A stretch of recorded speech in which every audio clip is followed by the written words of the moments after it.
Isang lungsod sa probinsya ng Cotabato ay ang Kidapawan na makikita sa paanan ng mundo. Sa lugar na ito, maraming taong nakatira na may iba't ibang tribo. At sa nakalipas na buwan, nakaranas ito ng gutom ang mga mamamayang kaya't nagawa ang isang marahas na rally. Ngunit, sa kabila ng lahat, binangon ang pangalang Kidapawan sa pamamagitan ng pagsasagawa ng largest chacha para mailagay sa Guinness World Record.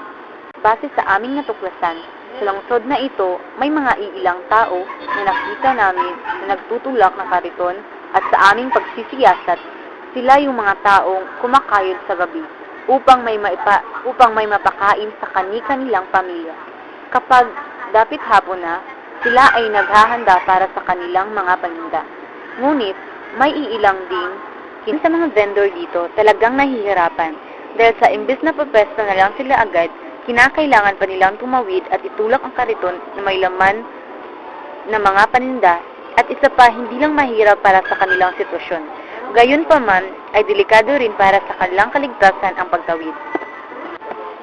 Karamihan sa mga nagtitinda rito ay talagang nagpupursige dahil mismo ang pagtitinda lamang ang kinukuhanan nila ng panggastos sa araw-araw. At ang iba rin rito ay umaasa para sa pagpapaaral ng kanilang mga anak.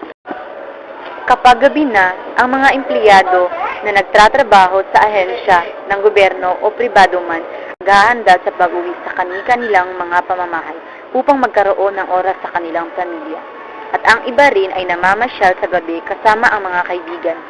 Ngunit di tulad ni Mang Ando na kahit hating gabi na ay patuloy pa rin sa pagkayod para sa pamilya. Mahirap mang isipin na may mga taong naninirahan dito sa lungsod ng Kidapawan, katulad na lang ng kanilang mga kalagayan.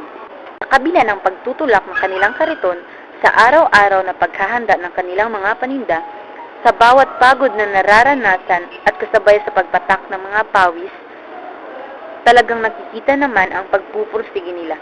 Mabuhay at mapag-aral ang kanilang mga anak at mataguyod ang pamilya. Oo, mahirap ang buhay, pero kailangan lang magtiyaga. Masisipag at matatapang ang mga tao sa lungsod ng Kidapawan. Saludo talaga ako sa mga taong mahal ang kanilang trabaho, yung may pagpapahalaga sa kung anong meron sila. Ito ang dokumentaryong edisyon tungkol sa bayani sa lansangan. Ako si Prechjoy Salazar.